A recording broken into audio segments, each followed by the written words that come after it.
नमस्ते दोस्तों, मैं हूं प्रदीप कुमार। आप देख रहे हैं डिजिटल मार्केट। वीडियो शुरू करने से पहले बता दूं, ये वीडियो एक एजुकेशनल पर्पज़ के लिए है।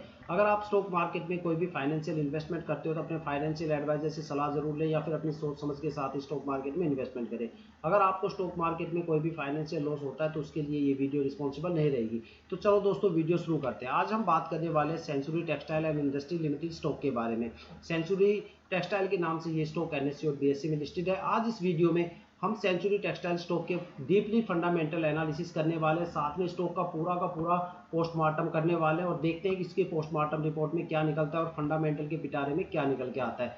देखो, अगर स्टॉक की करंट शेयर प्राइस की बात करें तो 2751 रुपए के आसपास है, लेकिन 40 रुपए 80 पैसे के पॉजिटिव मोमेंटम के साथ ये स्टॉक फ्राइडे को अपने अपर सर्किट की तरफ काफी ताबड़तोड़ स्पीड से चलने लगा। एक पूरे तरह से हेल्दी पॉजिटिव मोमेंटम के साथ ये स्टॉक आगे बढ़ रहा है अपने अपर सर्किट की तरफ। साथ में देखा जाए तो 1.5% का यहाँ पे एक जबरदस्त उछाल आपको देखने को मिला है। देखो, स्टॉक को लेकर लगातार हमारी 2 महीने से जबरदस्त कवरेज चल रही थी। मैं आपको बार बार कह रहा था कि भाई, अगर आपके पास कोई भी स्टॉक की होल्डिंग है तो कम से कम 20 से 25 सितंबर तक जरूर होल्ड करके रखना।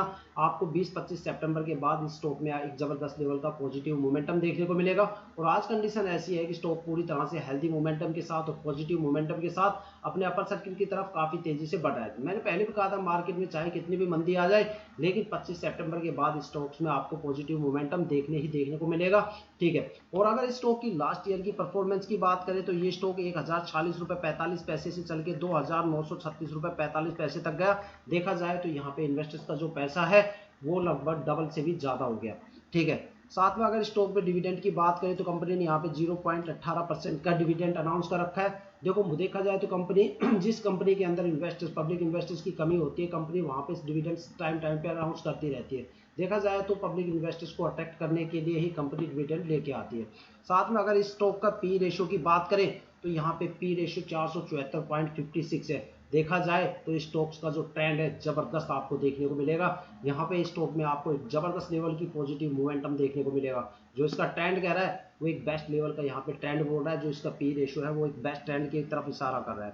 साथ में बात करने वाले हैं इस कंपनी की प्रॉफिट के बारे में। कंपनी कंपनी के अंदर कितना प्रॉफिट है, जो इसकी ऑपरेशनल एक्टिविटी है, साथ में जो सेल्स रिपोर्ट है, सेल्स वाले आखिर कुछ कर भी रहे हैं या हाथ पे हाथ धरे बैठे हैं, कंपनी को कितने प्रॉफिट के अंदर वो जनरेट, कंपनी में कितना प्रॉफिट जनरेट हो रहा है, तो उसके लिए हमें कंपनी के क्वार्टरली फाइनेंशियल रिजल्ट को देखना पड़ेगा।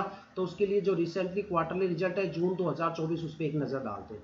कंपनी का जो रिवेन्यू है 1015 करोड़ है, जो कि लास्ट ईयर के कंपैरिजन में 286% की पॉजिटिव उछाल के साथ यहाँ पे खड़ा है। साथ में अगर कंपनी के नेट इनकम की बात करें तो 7.78 करोड़ के आसपास है, जो कि लास्ट ईयर के कंपैरिजन में 232% से ज़्यादा की ग्रोथ के साथ खड़ा है। साथ में अगर डिल्यूटेड EPS की बात करें तो 0.7% है, 232% की पॉजिटिव यहाँ पे ग्रोथ देखने को मिलती है लास्ट ईयर के कंपैरिजन में। साथ में अगर नेट प्रॉफिट मार्जिन की बात करें तो यहाँ पे 0.68% है, जो कि लास्ट ईयर के कंपैरिजन में 228% से ज़्यादा की ग्रोथ के साथ खड़ा है। तो देखा जाए तो जो फाइनेंशियल क्वार्टरली रिजल्ट है वो सुपर है। ठीक है। अगर अब बात करते हैं कंपनी की जो मार्केट कैपिटल है उसके बारे में। जिस तरीके से यहाँ पे प्राइस रेंज है उसके हिसाब से जो इसकी मार्केट कैपिटल है वो काफ़ी सही है। देखो, अगर किसी भी स्टॉक की मार्केट कैपिटल ज़्यादा हो जाती है तो वहाँ पे पब्लिक इन्वेस्टर्स की संख्या बढ़ जाती है और कंपनी की परफॉर्मेंस वहाँ पे गिर जाती है। लेकिन अगर किसी भी स्टॉक्स की मार्केट कैपिटल गिरती है तो वहाँ पे प्रमोटर्स की होल्डिंग बढ़ जाती है और कंपनी की जो प्रोग्रेस है वो भी बढ़ जाती है। ठीक है। अब बात करने वाले दो ऐसे की पॉइंट जो स्टॉक की जिसको हम जान बोलते हैं, जो सबसे ज़्यादा इंपॉर्टेंट पॉइंट होता है वो होता है ROE और ROC। देखो, ROE का मतलब होता है रिटर्न ऑन इक्विटी, इक्विटी पे कितना रिटर्न, और ROC का मतलब होता है कैपिटल पे कितना रिटर्न, रिटर्न ऑन कैपिटल। तो यहाँ पे जो इक्विटी पे रिटर्न एवरेज चल रही है वो 1.23 चल रही है। साथ में ROC जो रिटर्न ऑन कैपिटल जो कि डिविडेंड के बेस पे मिलती है वो 10.25% है, जो कि एक पॉजिटिव सिंबल यहाँ पे आपको देखने को मिलता है। ठीक है। साथ में अब बात करने वाले हैं स्टॉक की बुक वैल्यू के बारे में। देखो, स्टॉक का जो प्राइस है वो 2748 रुपए, जबकि जो बुक वैल्यू है वो 356 रुपए के आसपास है। मतलब बुक वैल्यू होती है एक एवरेज प्राइस कि यहाँ पे जितना भी बाय और सेल आउट हुआ है उसका जो एवरेज बनता है लाइफ टाइम, वो एवरेज यहाँ पे स्टॉक की 356 रुपए 25 पैसा है। स्टॉक 2500 के ऊपर है लेकिन बुक वैल्यू इतनी सस्ती कम है। इसका मतलब है कि यहाँ पे सस्ते रेट में जो प्रमोटर्स है उन्होंने बहुत ज्यादा माल उठा रखा है, पब्लिक होल्डिंग के लिए बहुत कम माल मार्केट में पड़ा है। ठीक है। सारा का सारा माल पे कब्जा वो सस्ते रेट में प्रमोटर ने ही कर लिया। ठीक है।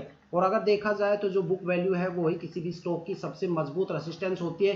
कंपनी का स्टॉक चाहे कितना भी गिर जाए लेकिन बुक वैल्यू से नीचे नहीं जा सकता। अगर बुक वैल्यू से नीचे चला गया तो कंपनी पूरी तरह से दिवालिया घोषित हो जाएगी, कंपनी डिलिस्ट होने की कगार पे आ जाएगी। वहाँ पे पब्लिक इन्वेस्टर्स के साथ साथ DII, प्रमोटर और जो FII है सबकी बुरी तरह से जबकि पिटाई होगी। और एक बार जिस स्टॉक के अंदर प्रमोटर्स की पिटाई हो जाती है वहाँ पे कोई भी प्रमोटर्स कदम नहीं रखता और वो कंपनी पूरी तरह से दिवालिया घोषित होनी शुरू हो जाती है और लास्ट में जाके वो डिलिस्ट हो ही जाती है। ठीक है, कंपनी को डिलिस्ट से पहले ASM GSM की लिस्ट में डाल दिया जाता है और कंपनी पे एक सर्विलेंस लगा दिया जाता है कि भाई इस कंपनी के ऊपर जो भी उसकी एक्टिविटी होती है, जो मनी टर्म्स होती है, उन सभी को मॉनिटर किया जाता है। और जब भी आप कोई शेयर खरीदोगे तो वहाँ पे आपको एक नोटिफिकेशन दी जाएगी कि भाई ये जो कंपनी है ये अंडर सर्विलेंस चल रही है, यहाँ पे आपका पैसा इन्वेस्ट करना एक रिस्कफुल हो सकता है, तो अपनी सोच समझ के साथ ही यहाँ पे इन्वेस्टमेंट करें। अब बात करने वाले स्टॉक की फेस वैल्यू के बारे में। जो स्टॉक की फेस वैल्यू है वो 10 रुपए के आसपास है। देखो, इन केस ऑफ कंपनी कभी भी डीलिस्ट हो जाती है तो आपको रिकवरी के तौर पे 10 रुपए पर इक्विटी शेयर मिलेंगे, चाहे वो शेयर आपने कितने का खरीदा हो। लेकिन अगर आपकी इक्विटी जीरो हो गई, कंपनी डीलिस्ट हो गई, तो उस केस में आपको पर शेयर 10 रुपए यहाँ पे रिकवरी मिलेगी। देखा जाए तो इंडियन स्टॉक मार्केट में फेस वैल्यू को कोई भी कंसिडर नहीं करता, क्योंकि इस वैल्यू तक आते आते लगभग जिसने भी जो भी माल खरीद रखा है वो सारा बेच के वहां से निकल लेते हैं। ठीक है, अब बात करने वाले स्टॉक में शॉर्ट टर्म में कितना रिटर्न मिलेगा और लॉन्ग टर्म के अलग अलग टाइम पीरियड पे कितना कितना रिटर्न आपको देखने को मिलेगा। अगर आप यहाँ पे शॉर्ट टर्म में होल्डिंग करते हो 1 वीक, तो यहाँ पे आपको कोई खास यहाँ पे प्रॉफिट नहीं मिलेगा। 1 मंथ की होल्डिंग में आपको यहाँ पे 9.5% के आसपास रिटर्न देखने को मिलेगा। 3 मंथ की होल्डिंग पे 20.5% के आसपास रिटर्न देखने को मिलेगा। 6 मंथ की होल्डिंग में 82% के आसपास रिटर्न देखने को मिलेगा। साथ में 9 मंथ की होल्डिंग पे आपको 123% का रिटर्न देखने को मिलेगा। अगर आप लॉन्ग टर्म स्टॉक में इन्वेस्टमेंट करते हो तो यहाँ पे आपको 1 ईयर में 154% का रिटर्न देखने को मिलेगा, 2 ईयर में 239% का रिटर्न देखने को मिलेगा, 3 ईयर में 190% का रिटर्न देखने को मिलेगा, 4 ईयर में 723% का रिटर्न देखने को मिलेगा और 5 ईयर में 578% का यहाँ पे आपको रिटर्न देखने को मिलेगा। देखा जाए तो स्टॉक के अंदर शॉर्ट टर्म में आपको 6 महीने से लेकर 9 महीने तक एक अच्छा खासा रिटर्न मिलता है। और लॉन्ग टर्म की बात करें तो आप इसे 1 ईयर भी होल्ड कर सकते हो, 2 ईयर भी कर सकते हो, और 4 और 5 ईयर्स में तो आपको यहाँ पे एक जबरदस्त रिटर्न मिलेगा 700% के आसपास। ठीक है, अगर आपके पास अमाउंट कम है तो आप यहाँ पे छोटे अमाउंट से भी यहाँ पे इन्वेस्टमेंट कर सकते हो। उसके लिए आप यहाँ पे सिप स्टार्ट कर सकते हो।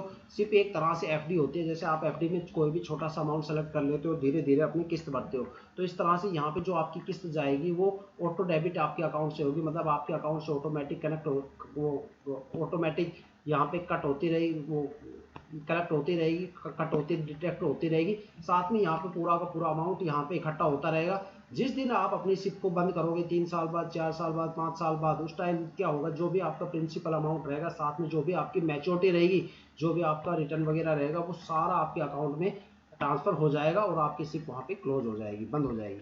अब बात करने वाले स्टॉक के अंदर होल्डिंग पैटर्न कैसा है, शेयर होल्डिंग पैटर्न कैसा है, ये काफ़ी ज़्यादा ज़रूरी होता है भाई किसने कितना कितना माल दबोच रखा है। अगर प्रमोटर की होल्डिंग की बात करें तो लास्ट ईयर यहाँ पे 50.21% यहाँ पे प्रमोटर होल्डिंग थी, जो इस साल भी सेम है 50.21%। यहाँ पे कोई भी चेंजेस नहीं है पिछले साल के कंपैरिजन में।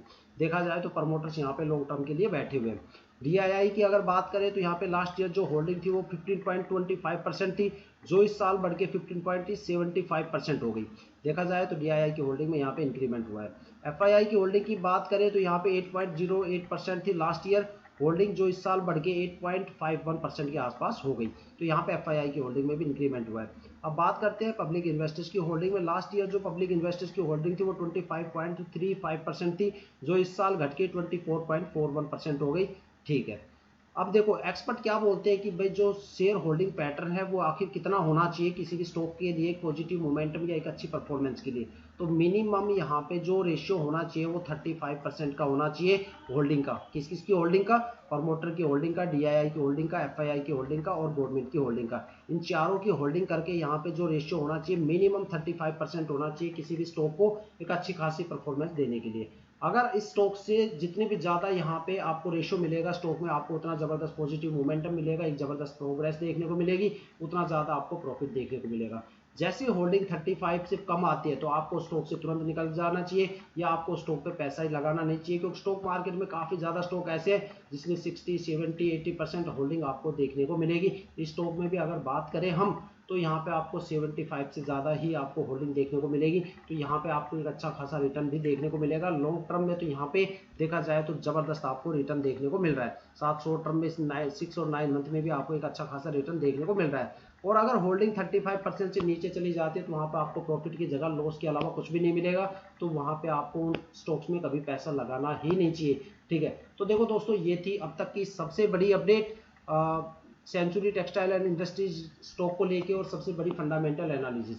ठीक है, अगर आप वीडियो पे नए हो और तो आप चैनल को सब्सक्राइब जरूर कीजिएगा, और वीडियो अगर आपको पसंद आई हो तो लाइक और शेयर जरूर कीजिएगा, ताकि ज़्यादा से ज़्यादा लोगों तक ये इन्फॉर्मेटिव न्यूज़ वहाँ तक पहुँच पाए। ताकि और साथ में चैनल को सब्सक्राइब और बेल आइकन पे भी जरूर क्लिक करना, ताकि जो भी डीपली एनालिसिस करके हम आपके लिए वीडियो बनाते हैं उसकी नोटिफिकेशन आप तक सबसे पहले पहुंच पाए, ताकि आप स्टॉक मार्केट के हर पहलू से रूबरू रहे, अपने आप को इन्फॉर्मेटिव करते रहे, अपने आप को अपग्रेड करते रहे। इसी के साथ वीडियो समाप्त करते हैं। जय हिंद, जय भारत।